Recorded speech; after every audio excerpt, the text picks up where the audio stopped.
Aula número 5 do livro de Apocalipse. Se você entrou aqui agora e não assistiu às outras aulas, meu Deus, vocês já estão na aula número 5. Bom, então você tem 4 aulas para assistir. E olha só, hein, nesse estudo de Apocalipse, as aulas estão maiores, né? Eu ia dizer aqui 4 aulas, né? 4 horas, não, mas vai dar mais. Tem uma aula que a gente fez e que deu 1h30. Sim. Então, são aulas maiores para você maratonar, para você estudar, mas não tem problema. É um estudo muito agradável, muito prático. Isso é importante também, né, Marco? A gente está trabalhando com estudo de Apocalipse que não é aquela coisa surreal, né, de viagem transcendental, né?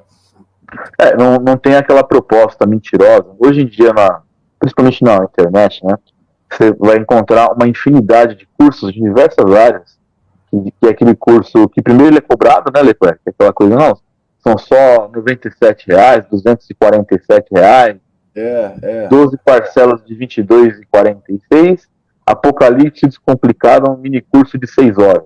Isso não existe, né? É verdade. Essas questões não existem, né? Então, a gente precisa ter Apocalipse fácil. Apocalipse fácil. Não existe. Inclusive, essa semana eu estava acessando uns canais aqui de escatologia para ver como é que estão as discussões, né?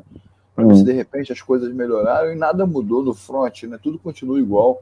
Eu vi um cara gastando aqui horas, muitas horas, citando o Vimalgo, né?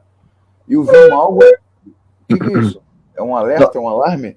Não, é que eu desliguei aqui a câmera para fechar a porta do quarto, aí a cadeira fez.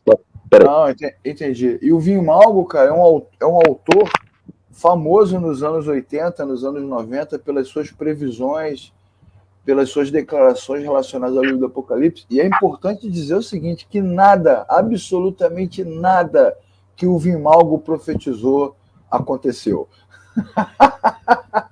Nenhuma das explicações que ele deu, nenhuma das traduções, nenhuma das interpretações que ele fez se concluiu. Tudo deu errado. E aí, com certeza, haverá, né, uma aula nossa aqui em algum momento em que falaremos só do Vimalgo e também falaremos de outros autores que fizeram previsões. Né? Pode esperar essa aula, que essa aula vai chegar. Autores que fizeram previsões sobre a volta de Jesus, sobre o futuro, sobre as nações, sobre a União Europeia, né, sobre a Líbia, sobre o Gaddafi, sobre o Papa, sobre um monte de gente, sobre o Gorbachev, sobre a mancha na cabeça do Gorbachev, e nada aconteceu. Né? Essa da mancha da cabeça do Gorbachev era muito boa, cara. Não é, cara? Nada, absolutamente nada aconteceu. Então, aguardem essas aulas aí, aguardem esses encontros. Por enquanto, estamos aqui só na leitura bíblica. Quero dar meus bons dias aqui para Marilda. Marilda está igual a mim, sem foto lá. Eu também estou igual a ela, em solidariedade. Bem-vindo, Marilda. Bem-vindo, Gisele. Bem-vindo a todos que estão conosco estudando. E o Leclerc, isso é mais um adendo, né? Eu peço aí o pessoal aí que tem acompanhado.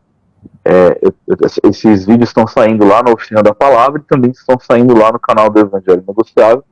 Mas pedir para que vocês também tenham primordialmente paciência até para a construção do raciocínio, porque leva tempo para você processar ideias, para você assimilar conteúdo. Então, e o Apocalipse, que é um livro que, como a gente vem discutindo ao longo das aulas, né, sempre foi muito mistificado, né, muito assim, sobrecarregado de estigmas. Então, que você tenha paciência, as aulas são um pouco mais longas, ninguém aqui está vendendo o curso fácil, no sentido de, olha, você em 5 horas você vai desvendar o Apocalipse, segredos inescrutáveis, não é nada disso. Primeiro que a gente não está vendendo curso nenhum, nós estamos aqui partilhando o conhecimento, então que vocês tenham paciência para estudar, né? Eu entendo de quem nossas vidas corridas, né? Aquela coisa de ficar 1 hora assistindo uma aula, mas é assim que funciona mesmo. Se você não investir tempo na construção do seu intelecto, com paciência, com humildade, com a profunda convicção de que isso vai te trazer benefícios, que você vai ter uma fé mais madura, a coisa não vai funcionar. Tá? Então, tenham paciência e vamos estudar. Exatamente, foi muito boa a sua palavra, principalmente para essa galera que assiste a aula já numa expectativa da revelação profunda, né? Não, os 7 mistérios do Apocalipse revelado. Exatamente. Foi por isso que de vez em quando aparece um comentário lá no canal assim, falou e não disse nada. É porque realmente para chegar a algum lugar. Não, é hora, né? Eis que te digo, né? Cala sua boca e estude.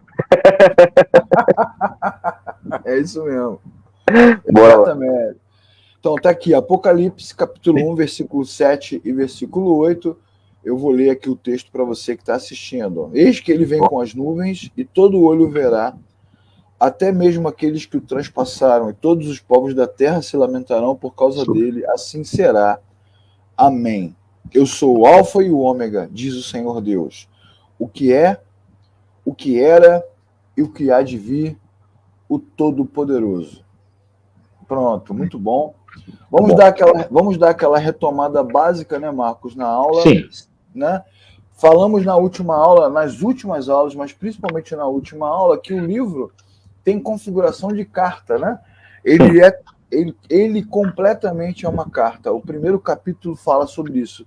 Apesar de muita gente estudar Apocalipse e dizer que lá nos primeiros capítulos aparecem as cartas de João às igrejas, na verdade isso não é verdade.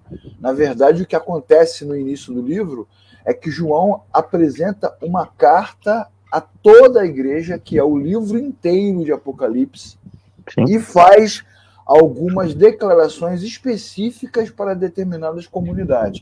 O anjo que está em Laodiceia escreve, ao anjo que está em Filadélfia escreve. Então, o livro é uma carta completa e esses trechinhos se referem a pequenas comunidades. E logo no capítulo 1, quando João começa a falar, ele já dá essa explicação para a gente, quando ele diz: feliz aqueles que ouvem e guardam o que nela está escrito, na carta, né? E aquele que tem ouvido, ouça, aquele que tem ouvidos, ouça o que o Espírito diz às igrejas. Então é para todas as igrejas, é para todas as comunidades, em todos os séculos, lembrando aquele conceito fundamental da teologia, da eclesiologia, que nos ensina que o evangelho ele é supracultural, ele está acima das culturas, e transtemporal, né, Marcos? Ele atravessa os tempos e as estações. Pelo óbvio, né, aquela falácia argumentativa de muitas igrejas atuais aí, é que o Apocalipse, falando, né, do Apocalipse, não, essas cartas eram para igrejas locais. Como se não servisse para nós hoje. Como se hoje fosse uma mera questão de ter um conhecimento histórico. Não é verdade. Na verdade, serve sim. Na verdade, se você olhar com o verdadeiro olhar que o cristão deve ter, né, Leclerc, você vai encontrar a grande necessidade do ensino do Apocalipse nas igrejas, porque fala conosco hoje. Exatamente. Na verdade, essa carta ela responde a anseios da igreja do hoje também. Com certeza. E desmonta essa, né, essa necessidade que as igrejas têm de fazer um discurso que agrade ao homem, né? Porque exato. No próprio trecho de hoje, né? Eu sou o Alfa e eu sou o Ômega. Eu sou o que é, o que era. A carta do Apocalipse, como nós explicamos nas primeiras aulas, ela é um combate a todo tipo de adoração falsa, a todo tipo de religião falsa que havia naquele tempo, né? Quando César era adorado, quando Roma, né, era adorado, você tinha o culto ao imperador. Hoje nós não temos o culto ao imperador, mas nós temos o culto ao próprio coração, nós temos o culto a líderes, a pastores, a profetas, a missionários, a denominações, né? Há pessoas que são idólatras de placas, né? De tradições, né? A crise com as tradições. Então, isso tudo dito pelo apóstolo João coloca Jesus no seu devido lugar, que é o lugar no central da igreja, né? Sim, mas é o que eu estava te dizendo. Se alguém ler, por exemplo, o versículo 8, dizendo assim, que está no versículo, eu sou o Alfa e o Ômega, diz o Senhor Deus, aquele que era e que há de vir. Se alguém pegar um trecho desse e dizer, não, mas isso aqui era só para aquela época, alguma coisa assim, ele está invalidando, inclusive, os atributos de Deus, né? Está dizendo que Deus, não, isso aqui, Deus era isso para aquele momento. Isso é um absurdo, né? Exatamente. Então, dizer que uma carta dessa ela não serve, como toda a Bíblia, né, não serve para nós hoje, é a própria perversão da fé cristã mesmo. Exatamente. Então isso é importante, né? Por isso que eu e o Marcos estamos sempre dizendo para você, leia os textos, né? Medite-nos, assista às aulas com calma, com paciência. Nós estamos explicando a cada texto, cada versículo, cada nuance, cada referência bíblica ao Antigo Testamento, cada referência histórica, para você entender exatamente o que a mensagem de Apocalipse nos traz. No versículo 4 do capítulo 1, Jesus se apresenta, ou seja, ele é o autor da carta, né? Graça e paz da parte daquele que era, que há de vir. Ó. Lá no versículo 8, que é o foco do nosso estudo hoje, Jesus reafirma o que ele disse quando se apresentou, que ele é, o que era e o que há de vir. Então, quem acha que Jesus ficou no tempo, ficou no espaço, ficou na mente dos discípulos, né? Ficou na história, ficou perdido, ele está ratificando que ele está presente, que ele é o início e o fim de todas as coisas, ou seja, ele é a razão de existir. E no próprio texto, antes de chegar no versículo 7, no versículo 8, Jesus, né, reforça, né, a sua apresentação, quando ele diz, por exemplo, que é a testemunha fiel. Olha, vamos fazer aquela reflexão na Marco, já falamos isso lá no Evangelho de João, quando Jesus diz o seguinte: eu sou a videira verdadeira. Ora, se ele é a videira verdadeira, é porque existe uma videira falsa, né? Várias videiras falsas. Né? Eu sou o verdadeiro pastor. Quando ele diz que é o verdadeiro pastor, é porque tem pastor falso. E agora ele está dizendo que eu sou a testemunha fiel. Para dizer o quê? Que existem testemunhas infiéis. Fake testemunha falsa, né? E, obviamente, ele se refere aos gnósticos do seu tempo, né? Aos filósofos, às pessoas que misturavam a filosofia e as religiões místicas com a fé cristã, e principalmente ao cristianismo judaizante, que já falamos dele aqui, né, Marco? Muito presente ainda nos nossos dias. Infelizmente tem voltado nos nossos dias, né, Marcão? Sim. Rapaz, você sabe que essa semana eu vi um pastor que se autodenomina pastor, ou foi ordenado como pastor, dando uma aula aqui na internet, dando uma entrevista também, /aula, usando o kippah, cara. Você acredita? Mas tem. Eu sempre digo isso, né? Às vezes a gente brinca assim e tal, mas a alma religiosa brasileira, principalmente brasileira, ela tem esses extremos. Ou é muito macumbeiro, ou é judaizante, ou não existe um eixo do evangelho de fato, no que diz respeito à transformação de vida. Na verdade, o que importa é muito mais parecer ser do que ser, e aí esses argumentos das igrejas judaizantes, eles vêm à tona, porque assim, além do cara fazer uma miscelânea, né, na questão de religião, é importante para muita gente ver o cara usando kippah, ver usando lá uma estolinha lá com a estrela de Israel, com o estado de Israel, a bandeira de Israel, ver uma representação da arte entrando na igreja, porque aquilo fomenta, né, a alma religiosa, ecumênica do brasileiro. Eu falo porque é o país que nós estamos, mas isso tem um espaço muito grande na maioria das igrejas, e os caras, eles acham que isso em si mesmo significa em si mesmo mais espiritualidade. Ah, não, esse cara ele é ungido porque o cara tá usando kippah, porque, né, que tem a celebração de... Esse cara, ele é aquele cara que ele fala ali, ó, tete a tete com Deus. Tá errado, né? Exatamente. E a religião exerce um fascínio sobre as pessoas, né? Então, quando você chega numa reunião, num culto, e abre a Bíblia e simplesmente fala da Bíblia, isso parece, né? Soa como uma coisa frágil, como uma coisa fraca, não poderosa. Mas a religião exerce um fascínio. Então, o cara abre uma reunião, pega o microfone e fala meia dúzia de palavras em grego ou hebraico, línguas que ele sequer entende, né? Ele não entende nem a língua portuguesa e usa aqueles textos e fala e se apresenta com aquela autoridade. E aí, a partir desse argumento de autoridade, desse argumento de poder, para se posicionar, ele fala um monte de barbaridade, como eu vi esse pastor dizendo que hoje, nesse momento que nós estamos vivendo, há demônios que se materializam e se relacionam sexualmente com as pessoas. Olha, exatamente. Olha, eu estava lembrando aqui, Leclerc, se me permite falar rapidinho, foi em 2017, se não me engano, fui fazer uma palestra numa faculdade no interior de São Paulo para a turma de teologia. E a gente fez ali a palestra, tudo. Aí a gente abre aquele evento, abriu-se uma semana teológica, abriu-se uma rodada de perguntas, e aí fizeram uma pergunta para mim do que eu achava das igrejas que eram igrejas antigas, antiquadas. Aí eu perguntei a definição das igrejas antiquadas. E aí a pessoa teve a coragem de dizer, não, aquela igreja que só se abre a Bíblia e prega. Aí eu dei a contra-resposta. Falei, bom, se pregar a Bíblia para você, isso é ser uma igreja antiquada, e aí a igreja ela não te oferece seus eventos que você julga necessário para entreter o povo, falei, isso é uma perversão que vocês estão aqui estudando e não sabem nem por que estão estudando teologia. Porque Exatamente. caiu em desuso. Né? As pessoas dizem que se você estiver numa igreja que se abre a Bíblia, se prega a Bíblia, isso é antiquado. Exatamente. Exatamente. Exatamente. Olha só, para você ver, você que está assistindo a aula hoje com a gente, que esse não é um problema do mundo contemporâneo, não é um problema do século XXI, né? É um problema da humanidade. É um problema do ser humano.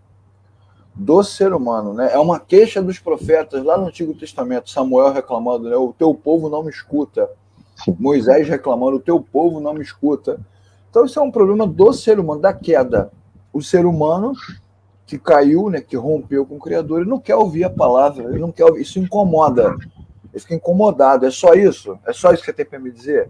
E Jesus fala que ele é a testemunha fiel, e é legal porque a palavra no grego é a palavra que dá origem ao conceito de mártir, né? Jesus não foi um mártir, vou falar de novo, Jesus não foi um mártir, né? Ele não é um mártir político, ele não é um Martin Luther King, beleza? Jesus foi o Senhor e Salvador que encarnou, morreu por nós, nos resgatou, nos restaurou. Mas a palavra testemunha no grego vem de mártir, né? E significa o quê? Alguém que entregou-se, que deu sua vida. Então ele não é só testemunha porque fala, ele é a testemunha viva do que Deus está fazendo. Não é o judaísmo, não é a religião, não é o Martin Luther King, não é o Billy Graham, não é o Wesley, Jonathan Edwards. É importante, né? Não é Spurgeon, a gente tem que falar, não é Calvino, não é Calvino, não é Calvino, não é Calvino. É Jesus. É Jesus, é isso. Né, Marco? As pessoas substituem o Senhor por figuras humanas. Então, ele é a testemunha fiel, né? Ele é o primogênito dentre os mortos. Olha como isso é interessante na construção do texto, né? O próprio Senhor se apresentando, né? Falando dele, ele é o primeiro que saiu da morte. Por isso ele tem o direito ao domínio. Por isso ele tem autoridade. Né? Por isso ele pode se posicionar. Por isso ele pode ser exaltado. Ele é o primogênito dos mortos. Como diz os outros textos, né? O primeiro desta nova criação. Né? Ele é o primeiro. É o que dá origem. Ele também é soberano dos reis da terra, cara. Isso aqui é muito legal, né, cara? Porque ele está dizendo o seguinte, que toda essa galera aí do Império Romano, do Império Medo, do Império Persa, do Império Babilônico, dos impérios que virão, todos eles se curvam. Isso também serve, né, Marco, para desmontar essa ideia que o diabo manda no mundo, né? Que é um discurso recorrente, né? O pessoal, eles pegam, né, aquela ideia de que o mundo jaz numa linha e acham que o mundo, né, por mais que ele tenha mazelas, né, ele é controlado como se fosse uma marionete pelo Satanás. Né? Exatamente. Se o diabo tivesse esse nível de poder de controlar o mundo desta forma. E é o que a gente fala, né, Leclerc? É o completo desconhecimento do contexto bíblico. E ainda que a pessoa às vezes leia, né, ela tem aquela dificuldade. Já está na Bíblia, mas será que é verdade? Né? Que essa é a maior das contestações hoje. As pessoas acham que a Bíblia está perdendo a validade, enfim. Complicado. Exatamente. Eles pegam, alguns líderes também, professores, pegam aquele texto lá da tentação de Jesus, né? Se prostrado me adorares, quando Satanás leva Jesus para ver os reinos da terra, tudo isso foi me dado, né? Então eles acham que isso significa autoridade, né? E aí eu me lembro de um irmão na igreja uma vez, há muitos anos atrás, que ele falou para mim, não, porque você tem que entender que o mundo pertence a Satanás. Eu falei, que isso, rapaz? Você está negando a escritura, a Bíblia diz que tudo pertence ao Senhor. Inclusive Satanás pertence ao Senhor. Né? Então é legal a gente ler esse texto, né, Marcão? Você pode ler para a gente aí o Salmo número 2? Salmo número 2, do versículo 2 ao versículo 6. Isso é uma citação messiânica, clara, que é bom também porque o livro de Apocalipse vai resgatando alguns textos messiânicos do Antigo Testamento, o que nós citamos lá no início das aulas. Salmo 2, capítulo 2, versículo 2 ao versículo 6. Peraí só um pouquinho que minhas páginas estão grudadas aqui. Vamos lá. Salmo capítulo 2, versículo 2 ao 6.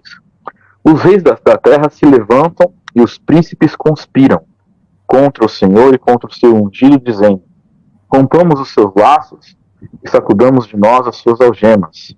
Ri-se aquele que habita nos céus, o Senhor zomba deles. Na sua ira, a seu tempo, lhes há de falar e no seu furor os confundirá. Eu, porém, constituí o meu rei, com letra maiúscula, sobre o meu santo monte Sião. Olha que legal, né? Olha como é que o texto é uma abordagem messiânica clara, né? Todas as nações se juntam e conspiram para destruir o Messias, né? O meu ungido, o próprio Deus falando, mas eu coloquei ele no meu santo monte, ele governa, então ele é o soberano. E Jesus, então, Jesus se apresenta assim: eu sou o soberano dos reis da terra, eu sou o rei maior, e debaixo da minha autoridade todo mundo governa. Então você que ficou orando aí o ano inteiro, separando o bem do mal, né? A luz das trevas, né? Reis de Satanás, governo de Deus. O governo de Deus não é definido por uma pessoa. Exato. O governo de Deus é sempre o governo de Deus. Mesmo que Hitler esteja liderando o seu exército na Segunda Guerra, mesmo que as trevas estejam sobre o mundo na Idade Média, ninguém tira de Deus o seu cetro. Agora, nós temos que reconhecer que às vezes não entendemos o que Deus está fazendo. Ok, isso é uma outra discussão, né? Mas que é Deus que está governando sempre. Sempre. Além disso, Jesus é apresentado como aquele que nos ama. Olha que coisa interessante, né? Nesse resumo de Apocalipse, nessa abertura, nesta introdução. E que amor é esse? Não é o amor de João 3,16, que é o amor geral, né? Deus amou o mundo de tal maneira que enviou o seu Filho. Esse amor de João 3,16 é o amor da compaixão, né? Deus se compadeceu da criatura e enviou o seu Filho para o alcance de todo aquele que nele crê. Agora, esse amor aqui de João 3,16, esse amor aqui de Apocalipse 1 é o amor por aqueles que foram resgatados, por aqueles que foram redimidos, que tiveram a libertação do pecado, né? Esse amor é o amor da redenção. E João está dizendo o quê? Ele está escrevendo para quem? Para os cristãos perseguidos, oprimidos pelos cristãos judaizantes, ou presos pelo Império Romano, que estão sendo, né, humilhados, que estão sendo maltratados, que estão perdendo a esperança. Jesus está falando assim: não, vocês foram amados, né? Foram perdoados, redimidos, vocês me pertencem. Não tenham medo, não se esqueçam que eu sou aquele que ama vocês. Então, é uma apresentação muito sublime relacionada ao amor. E mais do que isso, Jesus é aquele que nos constituiu reino e sacerdote, né? Isso é muito legal, né, Marco? Porque quem são os reis e sacerdotes? Os reis e sacerdotes são aqueles que foram resgatados e redimidos pelo sangue de Jesus. Né? Não é geral, né? Não é todo mundo que está na igreja. Né? Não é todo mundo que está participando de culto, de campanha. Não é todo mundo que está dando dinheiro. Rei e sacerdote é aquele que adora. Exatamente. É aquele que exalta. É aquele que tem o seu sacerdócio. Isso é muito importante nos textos, né? Muito importante. Porque mostra uma relação conectada com Deus, né? Lembra Melquisedeque, lá em Gênesis, né, Marcão? Que era rei e sacerdote. Sim. Né?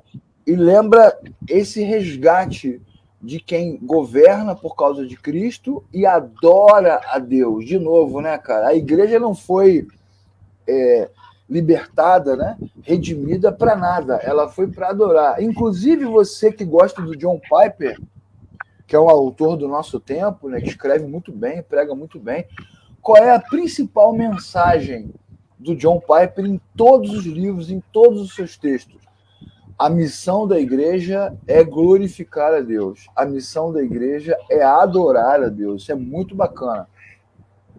Precisa pelo menos ter o discernimento, né, do porquê que a igreja ela existe hoje, né, Leclerc?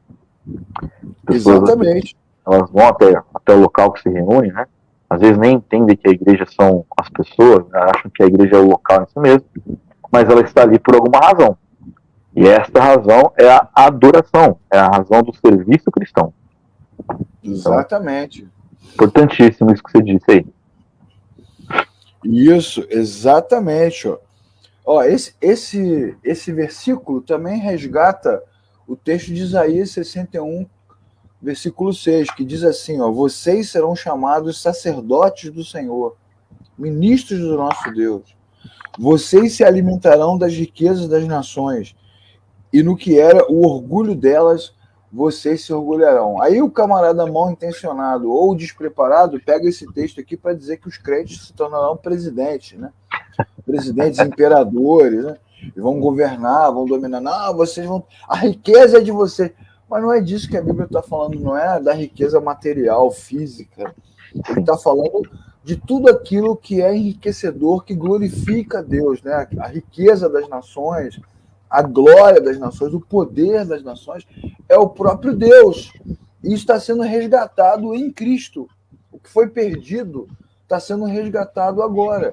E são os crentes, os servos de Deus, os que foram redimidos, os que foram resgatados, é que receberam de Deus esse poder. E é a mesma coisa que é dita por Moisés lá em Êxodo, né, o Marco? Quando o povo de Israel é retirado do Egito, eles falam, Deus manda que Moisés diga a mesma coisa. Vocês são o meu povo adquirido, propriedade exclusiva, reis e sacerdotes. Para quê? Para anunciar as virtudes daquele que vos chamou das trevas para a sua poderosa luz, né? Para anunciar Deus, para revelar Deus. É o que Israel deveria ter feito em Canaã, glorificar Deus, mas o que Israel fez? Se misturou com as nações de Canaã, se misturou com aquelas religiões, se corrompeu, se apaixonou por Baal, se apaixonou por Asdod, se apaixonou por quem mais? Olha lá, o deus dos filisteus, como é que é o nome dele? Fugiu agora aqui o nome do deus peixe. Se apaixonou por Astarote, né? Israel foi se apaixonando. E hoje é a mesma coisa, né? A igreja se apaixona pela bandeira de Israel, pelo candelabro, pelo shofar, né? Pelo dom de línguas, pelas línguas dos anjos, dos seres espirituais. Pela revelação, pelo dom de revelação, suposto dom de revelação. Vai se apaixonando, né? A igreja vai se apaixonando por essa maluquice e se esquece que tem um rei, né, cara? Sim. Até o Paulo Romero, ele fala sobre isso nas suas mensagens. Ele diz, como é que pode as pregações de domingo, todas elas são citações de personagens do Antigo Testamento que já morreram, né? E o Cristo que está vivo, às vezes, sequer é mencionado. Ele fala isso de uma forma muito sublime, né, Marcão? Sim. Não que não se possa pregar, né, um pouco do que aconteceu, né, no Antigo Testamento, mas é por isso que a gente sempre fala. Parece que é um limite que as pessoas não enxergam em qual ênfase a igreja tem que estar direcionada. E, obviamente, que é na obra de redenção da cruz, não anulando, né, a questão do Antigo Testamento, nós podemos aprender muitas coisas, porém, não se vive adorando homens. Né, não se vive, não, vamos aqui fazer uma campanha, somos todos Moisés, somos todos Josué. Isso já não tem a ver com o evangelho, essa questão, né, esse nível de idolatria, né? E as pessoas não percebem. É um limite pequeno, né, Leclerc, entre estudar o que aconteceu naquela época, aplicar na nossa vida o que foi possível, no sentido de princípios, etc. Mas as pessoas não percebem que, de forma bem sutil, elas vivem muito mais nesse tipo de experiência, né, do que falar do próprio evangelho, do que falar de Cristo, né, que é o Senhor. Exatamente. Exato, muito bem colocado, né? O cara acha que se ele andar em volta da casa dele 7 vezes, sim, como Israel fez no muro de Jericó, Sim. isso tem mais poder do que Jesus. Sim. Jesus fica em segundo plano. São as fórmulas mirabolantes, né? Sim. As fórmulas mirabolantes que, como você pode ver no texto, você que está estudando com a gente, não é um problema do nosso tempo, né? É um problema de sempre. Sempre. É um problema do ser humano. E os verdadeiros adoradores, né, como Jesus falou, ele mesmo falou, adorarão o Pai em espírito e em verdade. Então veja que esta frase, dita em Apocalipse, é um cumprimento do que foi dito por Jesus lá em João, que o Pai procura e vai encontrar. Não é um procura no sentido de que está escondido, né? É um procura que ele vai atrás, né? Ele resgata, ele constitui um povo de reinos e sacerdotes. Aí agora, depois dessa apresentação do próprio Cristo, o Apocalipse vai nos dizer o quê? Né? Com muita propriedade. O Apocalipse vai nos dizer o seguinte, que ele vem com as nuvens. Né? Eis que ele vem com as nuvens. E é legal porque esta frase é a mesma que é dita por Daniel. Você pode ler para a gente, Marcão? Daniel, capítulo 7. Eu estou indo atrás. Versículo 13. Isso. Olha só como a Bíblia tem que ser lida toda, né? De novo, o que nós já falamos aqui várias vezes, a Bíblia tem que ser lida toda. Os textos têm relação uns com os outros, né? Eles se comunicam. Daniel, capítulo 7, versículo 13. Vamos lá. Daniel 7, versículo 13, diz o seguinte: Eu estava olhando nas minhas visões da noite, e eis que vinha com as nuvens do céu, um como o filho do homem, e dirigiu-se ao ancião de dias, e o fizeram chegar até ele. Isso aí. Qual é a ideia da nuvem? Como já diria o Giliard, né? Aquela nuvem que passa. Sou eu. Eu lembrei dessa música, mas eu achei que você não ia falar ela. Ai, meu Deus do céu. Não tem jeito, é mais forte do que eu. Não, já é maravilhoso. Essa zoeira de vez em quando é bom. Qual é a ideia da nuvem? A ideia da nuvem é mostrar de onde vem a autoridade. Né? Eleva os meus olhos para os montes. De onde me virá o socorro? Eleva os meus olhos para os montes. Ou então o Senhor está no alto e sublime trono. Onde o Senhor está? No alto. Onde Moisés se encontrou com o Senhor? No monte. Né? Os que confiam no Senhor são como os montes. O Senhor está assentado acima dos querubins. Todos esses textos, né? Inclusive a nomenclatura de Deus, né? O Senhor Altíssimo. Sim. Todas essas frases e expressões são para mostrar que Deus está acima, né? Superior. Não quer dizer que o céu está em cima. Presta atenção, você que está estudando com a gente, está lendo, né? Porque a Terra, ao contrário do que muitos imaginam, inclusive crentes, a Terra não é quadrada, né? A Terra é redonda. Não é plana? A Terra não é plana, Leclerc? Não é plana, ela é redonda, porque a própria Bíblia diz que o Senhor coloca o seu trono e seus pés sobre a redondeza da Terra. A Terra é redonda. Ok, então assim, não quer dizer que o céu está em cima e o inferno está embaixo, até porque onde fica o em cima e onde fica o embaixo, né? Mas os textos, eles estão falando sobre posicionamento, num posicionamento de autoridade, né? Deus está acima, acima dos querubins, acima de todas as coisas. Isso. Você, para falar com Deus, você tem que olhar para cima. Ele é maior, ele é superior, ele tem mais poder, ele manda mais. E, na verdade, ele manda sozinho, né? Ele nem manda mais. E aí, tanto Daniel como João, eles usam o mesmo argumento. Ele vem sobre as nuvens, ou seja, ele vem da sua posição de autoridade, ele vem para governar, ele vem para exercer o seu poder, ele vem porque ele tem esse poder. Né? Ele, como a visão de Isaías, né? Eu vi o Senhor assentado sobre o trono, e as abas das suas vestes cobriam o templo. Ele é maior, ele é superior, ele é gigantesco, ele é glorioso, ele tem autoridade. Entretanto, todavia, contudo, o texto de Apocalipse ele é mais completo do que o texto de Daniel. Porque no texto de Daniel, o Filho do Homem, o Messias que ele vê, ele vem sobre as nuvens e ele é reconhecido como aquele que tem autoridade pelos anciãos de dias, que também é uma expressão usada para mostrar o quê? Aqueles que viveram mais tempo, que comandam, que lideram, que têm autoridade. Então, quem tem autoridade entre os homens reconhece a autoridade daquele que vem. É uma palavra, é uma revelação de Daniel, uma revelação profética, mostrando o quê? Que existe alguém superior, inclusive ele já teve ali até uma micro-revelação da encarnação e não entendeu, né? Porque depois Jesus usa essa expressão, né? O Filho do Homem. Muito, muito utilizado no livro de Lucas, que é o livro que mostra que o Deus eterno também é o Deus homem, né?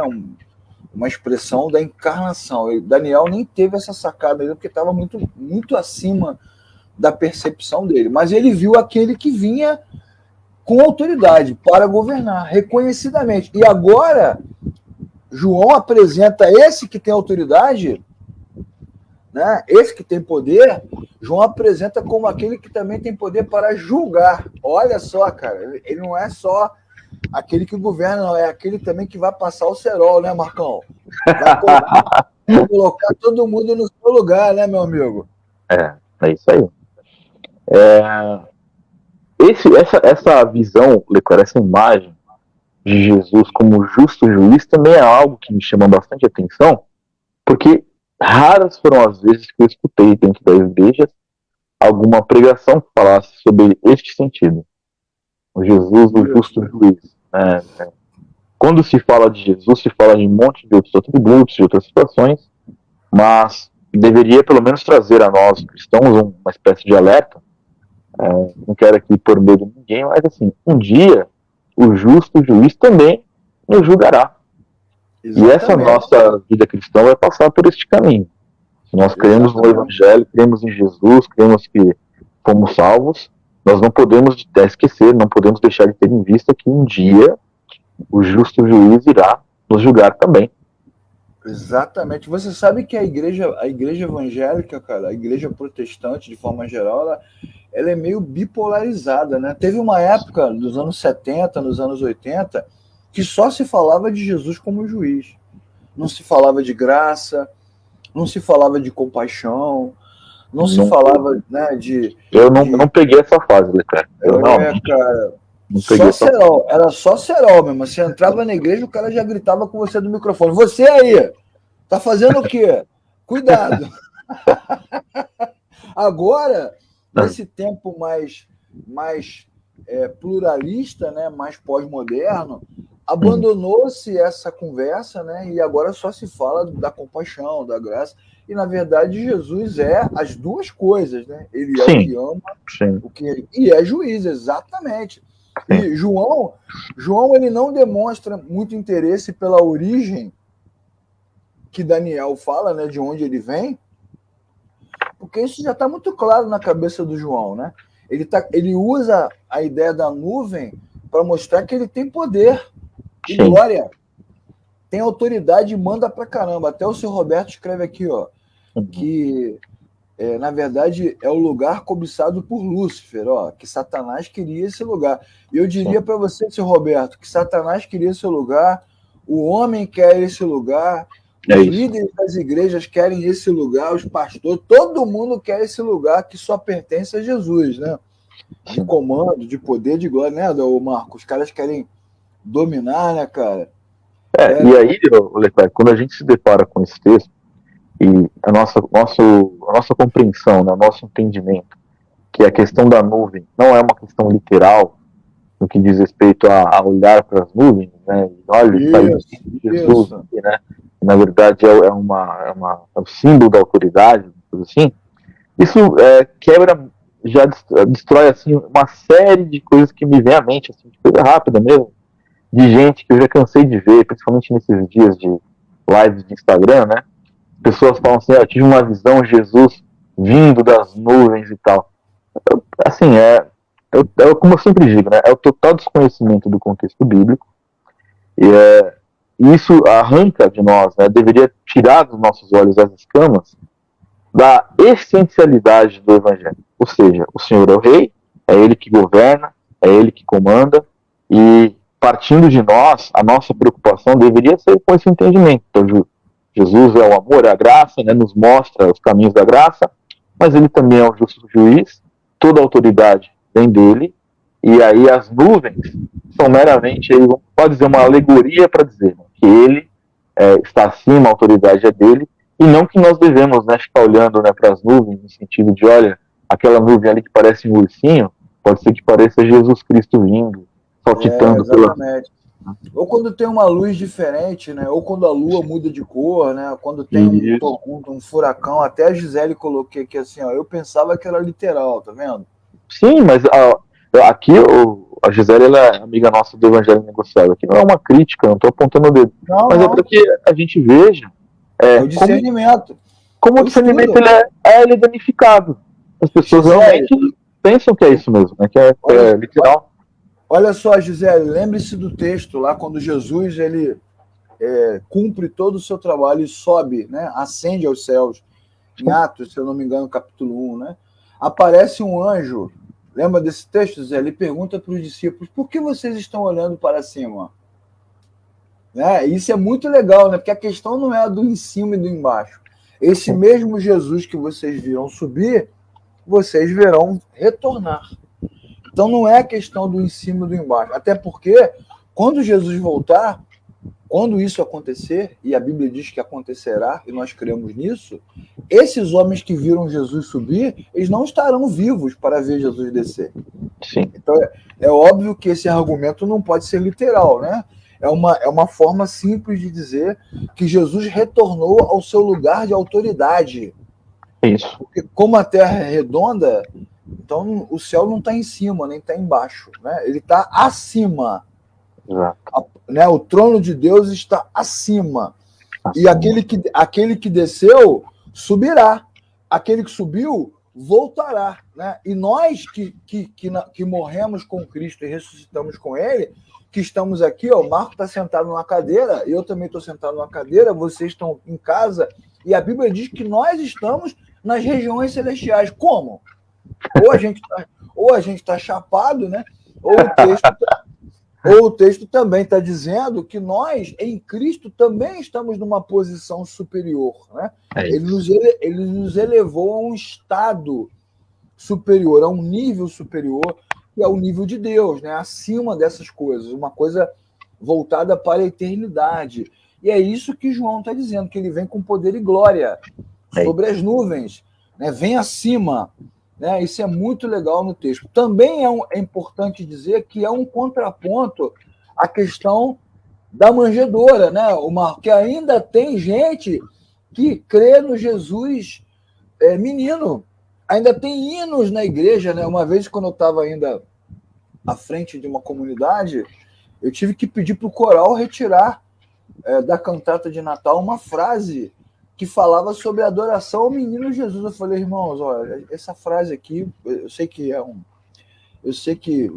vai rolar aquela conversa sobre licença poética, mas não vai rolar essa frase não, porque Jesus não está mais no berço.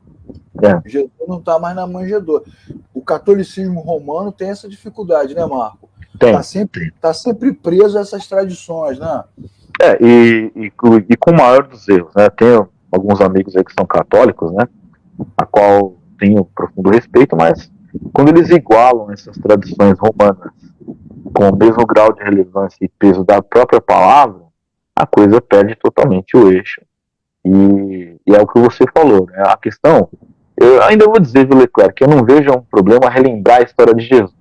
Mas esse papo furado, não vamos ali na manjedoura juntos adorar o menino Jesus, pelo amor de Jesus Cristo mesmo, né? Porque não tem condição uma coisa dessa.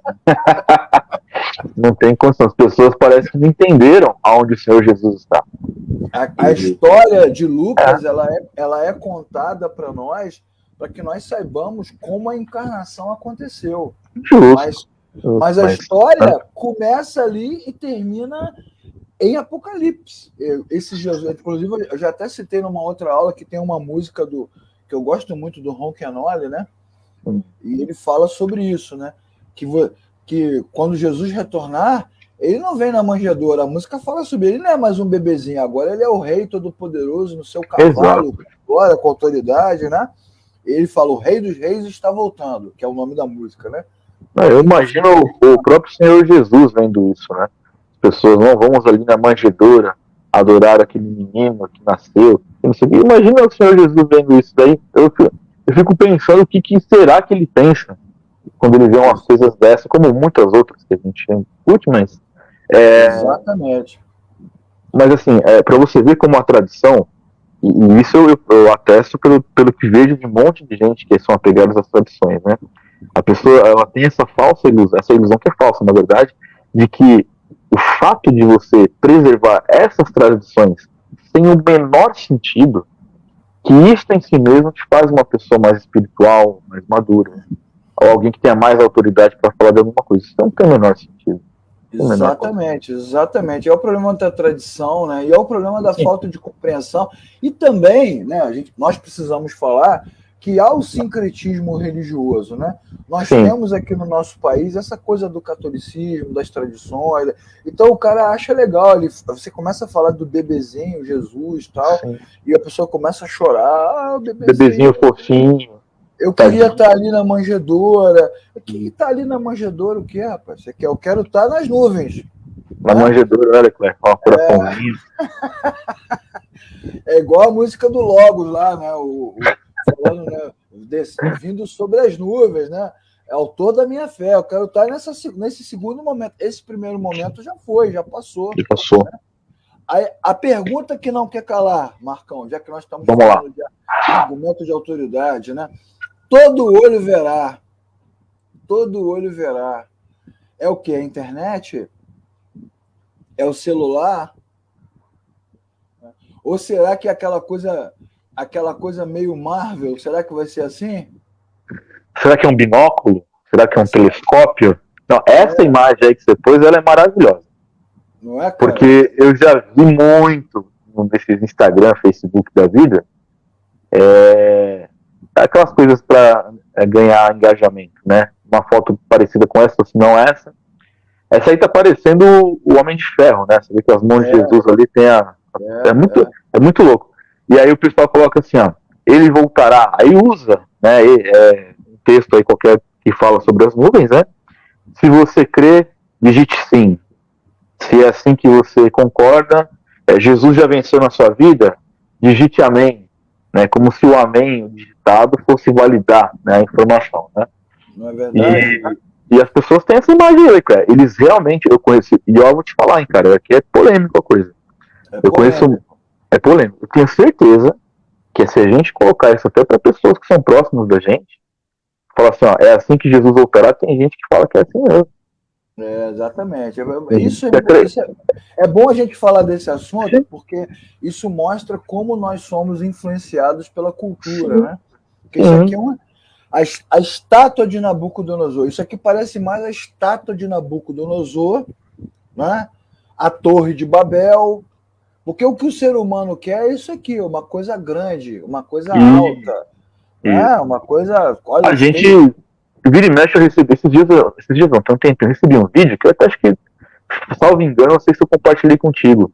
Alguém estava vendo em algum lugar assim uma nuvem, parecia que tinha alguém andando nas nuvens, e com uma roupa assim, aquela estola branca assim, aquela aparência de cabelo comprido, como se fosse o Jesus hollywoodiano, né? A pessoa falou lá, o vídeo era assim, Jesus aparece nas nuvens, não sei aonde. As pessoas pensam que cara. Agora vamos fazer, você que está estudando, você que está chocado, você que vai perder a fé agora, você que está dizendo esses caras são os hereges. São os ateus, né? Como diria o meu pai, você é um incredão. Meu pai me chama de incredão. Você é um incredão, você não crê. Vamos fazer um contraponto aqui, né? Preste atenção, né? Preste atenção. Transformai-vos pela renovação do vosso entendimento. Vamos fazer um contraponto aqui entre essa imagem e a imagem da manjedoura. Aqui, ó. De novo, ó. Beleza? Qual a diferença? Esse Jesus aqui da manjedoura, fraquinho, molinho, com moleira ainda na cabeça. Jesus tinha moleira, beleza?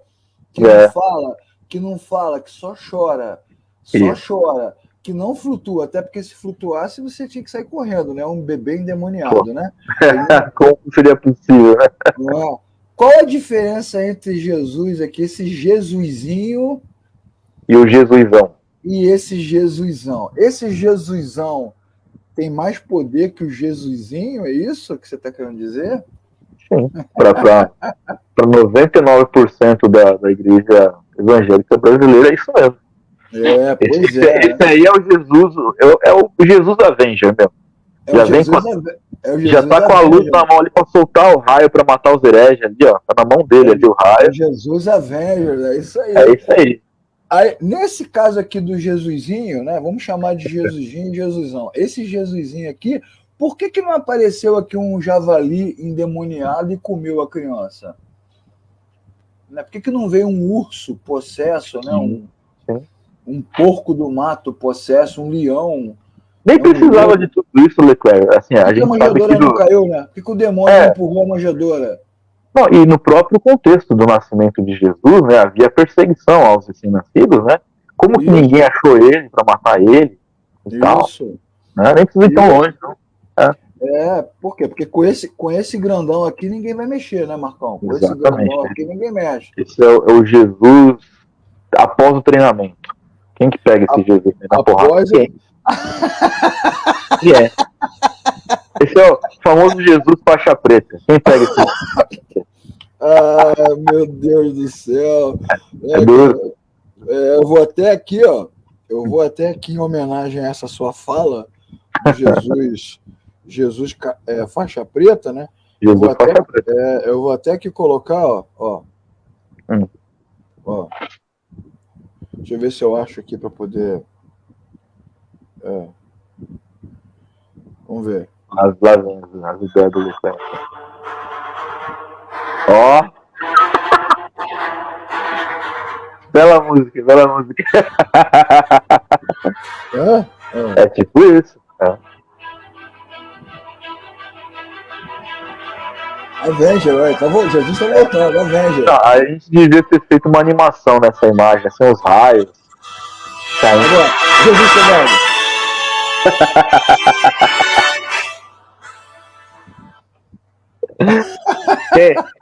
Quem é Tony Stark perto desse Jesus Avenger? Ninguém, é um zero à esquerda. Pois é. Então, nós temos que dizer para os nossos irmãos queridos que não, né, cara? Porque Jesus não precisa disso. O Jesus da manjedoura é tão poderoso quanto o Cristo que vem, porque ele é o mesmo, como o próprio João diz no seu evangelho, né? No princípio era o verbo, e o verbo estava com Deus, e o verbo era Deus, e sem ele nada do que foi feito se fez. Então não tem perda de autoridade, mudança de autoridade, até porque nós cristãos cremos que Jesus sempre foi 100% Deus, mesmo encarnado. Não perdeu, o esvaziou-se lá de Filipenses 2 não quer dizer perda de poder. Esvaziou-se no sentido de humilhação, né, de submissão. É o que nós já falamos, né? É o grande dilema da nossa... Dilema, sim, né? Da nossa fé e da teologia, principalmente, né? Quando nós falamos do estudo de Deus, é ter essa compreensão do Deus. Exatamente. 100% homem, 100% Deus. Como isso é possível? Exatamente. Eu não consigo... Na razão humana eu não consigo explicar, mas na fé certamente é possível de acreditar nisso. Exato, isso é muito bem colocado, Marco, assim, porque muitas coisas que nós cremos porque cremos na palavra de Deus, né? Não necessariamente somos porque achamos exato. É isso aí.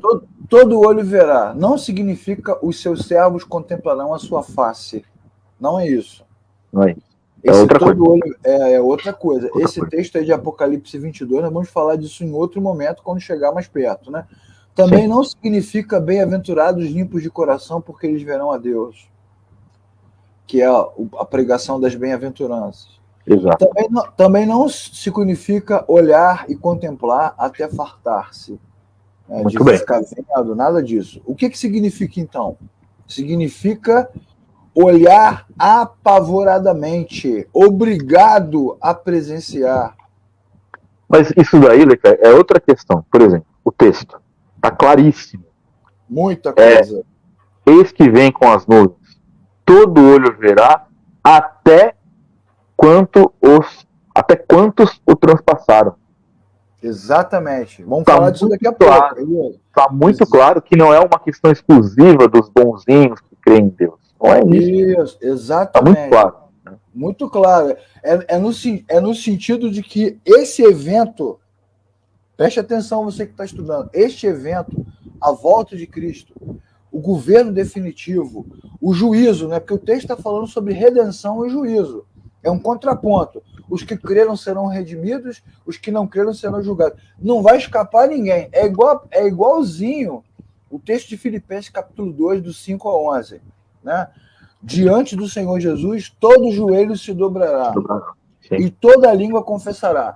Então, o confessar que Cristo é o Senhor não depende do novo nascimento. Crendo ou não crendo, todos confessarão. Todos reconhecerão. Como acontece quando a Arca da Aliança é colocada no templo filisteu, e os filisteus temem ao Deus de Israel. Acontece também quando Jonas é jogado do barco e a tempestade cessa, e os marinheiros reconhecem que Deus é maior. E existe um paradigma aí, né, Leclerc? Porque isso. O exemplo do filisteu que você está dando, né, o exemplo dos marinheiros, eles reconhecem Deus. Mas isso não significa que houve ali uma fé salvífica sobre eles. Exatamente, né? Eles reconhecem essa soberania. Exato. Essa coisa de quem está acima. Não que eles tenham sido redimidos pelo fato de reconhecerem. Né? Assim como Nabucodonosor, né? Hoje eu sei que o seu Deus é o Deus do Deus. Nabucodonosor não está nem aí para Deus, né? É isso, exatamente. Assim como o faraó reconhece que Deus é maior na marra, né? Na marra, ele é colocado numa situação que não há como não reconhecer. Então isso é importante. Quando a Bíblia diz todo olho verá, significa o quê? Que os romanos que estão perseguindo os cristãos agora, nesse momento em que a carta é escrita, eles também reconhecerão que Jesus é o Senhor. E não precisa que Jesus se torne Avenger, que se torne gigantesco, para que você reconheça. Porque é bem capaz... Agora eu vou soltar uma pérola aqui, se preparem, Marco. Lá vem. É bem possível que Jesus apareça gigante desse jeito e mesmo assim as pessoas não creiam. Sim, mas na verdade... Não adorem. Até o texto que você citou lá de Filipenses, que toda língua confessará, etc., inclusive os adeptos da teologia liberal, né, eles falam que essa é a argumentação de que haverá ali uma salvação universal, todo mundo vai ser salvo. Isso, a gente sabe que tem isso.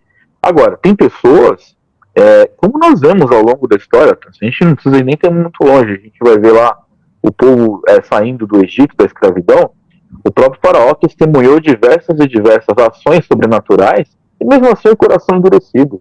Exatamente. Então, a verdade é, se Jesus volta como esse Jesusão Avenger que você mostrou aí, não adianta, né? Aquele coração ao qual o Senhor decidiu que será salvo, é só neste que a salvação será eficaz, não tem jeito. Exatamente. Até os ímpios, né, crerão. Sim. Crerão em quê?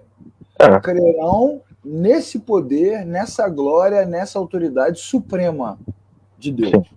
É nisso que eles crerão. E não necessariamente que eles crerão porque serão salvos. Isso é importante.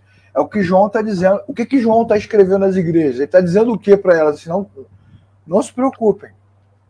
Na hora certa, o bicho vai pegar. A giripoca vai piar, como diz a canção lá. A giripoca vai piar. Vai pegar, vai rolar. Todo mundo vai saber, né, que Jesus é o Senhor. E aí nós voltamos, nesse sentido, às aulas anteriores, né, Marco? Quando o João usa argumento profético, né? Que é essa coisa do profeta, né? Quem não quer ouvir, vai ver. Sim. É igual o faraó. Não vai sair por bem, vai sair por mal. É isso. Querendo ou não querendo, vai acontecer. Você não quer reconhecer? Então você se prepara. Você se prepara para poder enfrentar essa realidade que é iminente. E é o texto que você citou, né? Até mesmo aqueles que o transpassaram. Sim. Né? Ou numa outra passagem, né? Todos os povos da terra se lamentarão por causa dele. Todos, em todas as eras, em todos os tempos.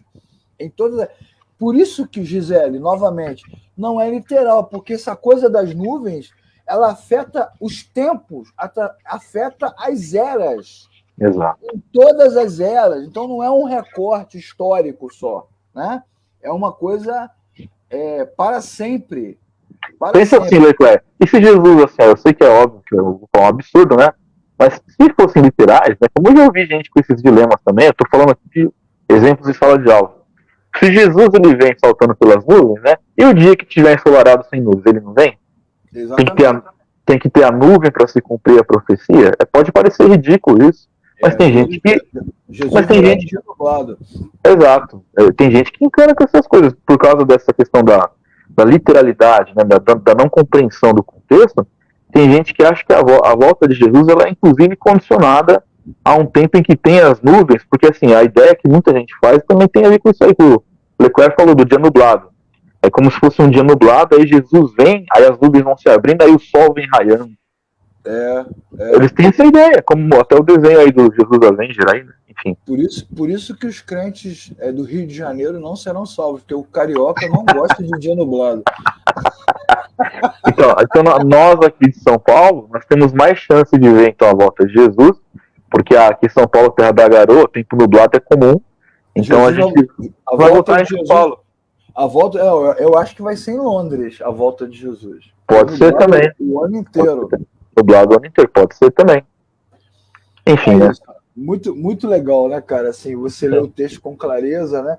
Nós que somos cristãos, que nascemos de novo, não precisamos da meteorologia para crer que Jesus voltará.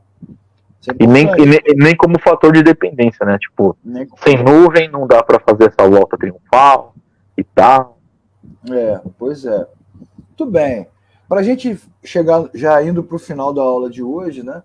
Um outro conceito importante que é banalizado é o conceito do amém. Né? Versículo 7, né? Assim será. Sim. Amém. Na minha versão está assim, Leclerc, eis que vem com as nuvens, todo olho verá, até quantos o transpassaram, e todas as tribos da terra se lamentarão sobre ele. Certamente, amém. Está assim na minha versão. Isso. A Gabi vai dizer aqui, ó. Muitas coisas são impostas como literal e acho que por isso as pessoas ficam doidas. Exatamente. É isso aí mesmo, Gabi. Você foi precisa. O pessoal vai ficando doido por isso, porque a pessoa que prega, que ensina, ela te impõe uma leitura literal e aí você fica preso ao tempo, fica preso à meteorologia, fica preso a seres. Mas tem a ver com o que a gente tem falado, Leclerc. É ambíguo, né? Tem aquele que só vê o literal ali, que é literal, e tem aquele que vê demônio até onde não existe. Né? Tem os dois. É por isso que a lucidez, assim, as pessoas às vezes perguntam, né? Por que para mim principalmente, por que a importância de estudar a teologia?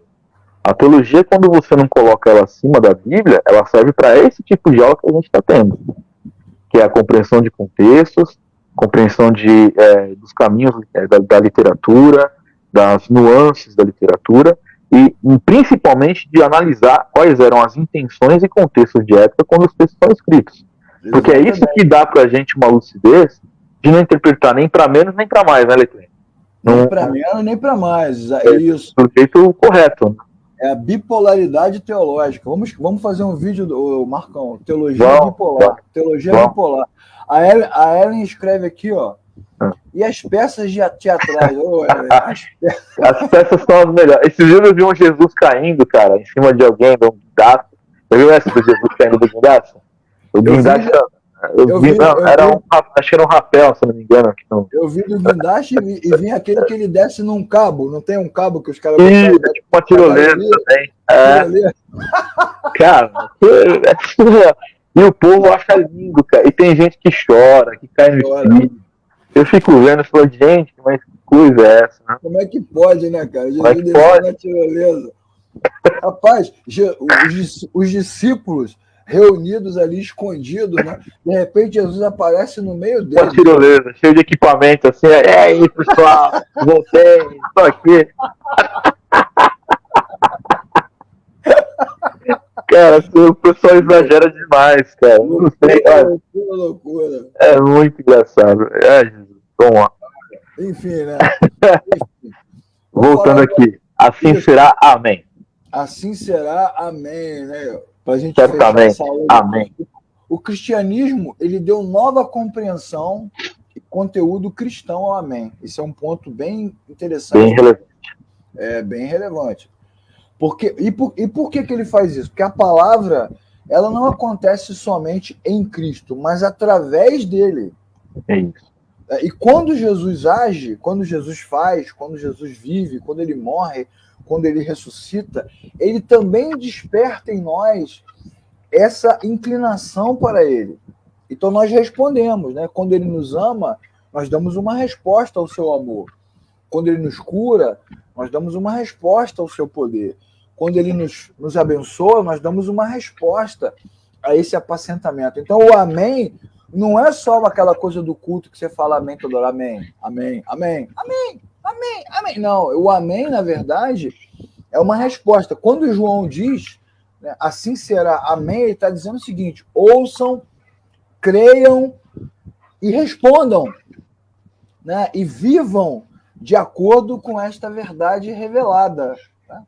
Ou seja, Cristo é, ao mesmo tempo, a plenitude das promessas reveladas e ele é o amém de todas essas promessas. Então, nós precisamos dar o amém, como diz o texto, né? Assim com ele. Se você quiser ler, Marcão, para a gente. Claro. Lê 2 Coríntios 1:20, que eu vou ler Apocalipse 3:13. Certo. 2 Coríntios, capítulo 1, versículo 20. Porque isso. Quantas são as promessas de Deus, tantas tem nele o sim, porquanto também por ele é o amém, para a glória de Deus, por nosso intermédio. Por nosso intermédio, isso. Ou Apocalipse 3:13, né? Aquele que tem ouvidos ouça e o que o Espírito diz às igrejas, tá vendo? Então, olha só, junta os dois textos, né? Sim. João dizendo, né? Quem tem ouvidos ouça, e quem ouve, diga amém. É isso. Porque lê de novo aí, Coríntios 1:20. Porque quantas são as promessas de Deus, tantas tem nele o sim, porquanto também por ele é o amém, para a glória de Deus, por nosso intermédio. Então, ele traz o sim, né? Ele traz o sim, eu vou voltar. E vou voltar com glória. Então, por nosso intermédio vem o amém. Uma vida. Né? Isso que nós estamos fazendo aqui hoje, de estudar a Bíblia, de esclarecer os textos, de desmontar os mitos, para fortalecer a fé, isso aqui é o nosso amém. A gente está dando o amém para o texto. Ô, Leclerc, só um acréscimo aqui que eu acho que é importante as pessoas saberem, né? Que assim, amém, estou usando aqui da Bíblia que eu estou com ela em mãos, está dizendo assim, é a forma derivada de uma palavra hebraica que expressa concordância com a confiança no que acabou de ser dito. Assim seja ou é verdade. Ou seja, o fato é que não se trata da mera pronúncia da palavra amém. É o que o Leclerc está dizendo aqui. A nossa vida é a resposta a esse amém. É a nossa vida. É aquilo que o Evangelho está transformando o nosso coração, é a forma que nós conduzimos a nossa vida. Este é o verdadeiro amém que nós damos quando nós ouvimos as promessas verdadeiras que são oriundas do Evangelho de Cristo.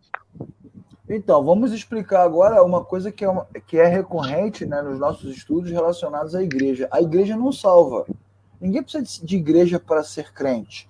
Mas quando você se une a uma comunidade, quando você participa da ceia, quando você ora com seus irmãos, você está dizendo amém. É isso, não é porque você tem necessidade de estar ali. Sim. Mas quando você vai, né? Eu vou para a igreja hoje, vou participar da ceia, vou participar do... Você está dizendo amém, você está concordando. Jesus falou o seguinte: onde estiver 2 ou 3 reunidos, ali estou no meio deles. Esse é o sim. Quando você vai, você diz amém. É isso. Muito bem, Leclerc. A minha palavra, né? A minha palavra santifica. Pai, santifica-os pela tua palavra. A tua palavra é a verdade. Ou então o texto de Romanos 12:2, né? Transformai-vos pela renovação do vosso entendimento. Isso é o sim. Quando você lê a Bíblia, você diz amém. É isso. Você faz um movimento de concordância. Então não é só abrir a boca e dizer amém. É você... Até para não virar uma reza, né, Leclerc? Amém. Isso, amém. Exatamente. Amém. Porque muitas vezes a gente diz amém e não acredita em nada. Então tem gente que lê a Bíblia por ler. Mas se você se aproxima da Escritura com devoção, né, com amor, realmente ora e diz, Senhor, eu estou aqui diante da Tua palavra, edifica o meu coração, fortalece a minha fé, abençoa a minha vida, os meus irmãos. Quando você se movimenta desta maneira, você está dizendo amém. Então João está dizendo o seguinte, ele vai voltar. Então lutem, perseverem, não desistam, não se entreguem, não se submetam a essa cultura, nem aos cristãos judaizantes, nem a Roma, nem a qualquer tipo de perseguição. Fiquem firmes e quando os crentes resistem, eles estão dizendo amém. É isso. Eles não... Muito bom.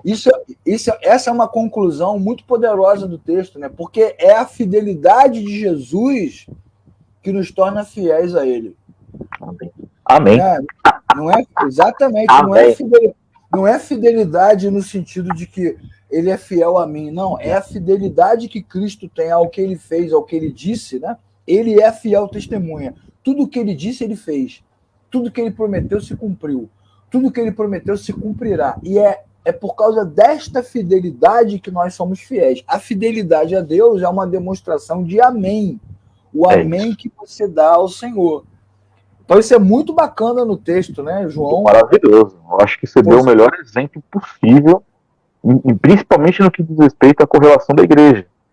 Porque muito se discute, né, sobre a igreja, isso e aquilo, mas é ali que nós falamos amém. Porque nós estamos numa comunidade, estamos ali servindo, respondendo aquilo que Deus, né, disse a nós. Então isso é maravilhoso. Achei que foi um exemplo sublime que você deu aí, ensinou muito bem. E assim, isso serve também de confronto para nós, né, Marco? Nós precisamos repensar todos os dias a nossa participação nas comunidades, né? O que nos leva lá? O que nos leva lá? Por que eu vou na igreja? Essa é a religiosidade fria, né? Ou você ponto, né, na igreja. Isso. Para abrir o caminho da semana. Isso. Ou você vai porque está dando amém, né? Ou você vai porque realmente você crê no que está sendo dito. Você crê naquele valor do que está aqui, né? Do que se faz. Beleza, meu irmão? Muito bom, Leclerc. Muito bom. Gostei demais.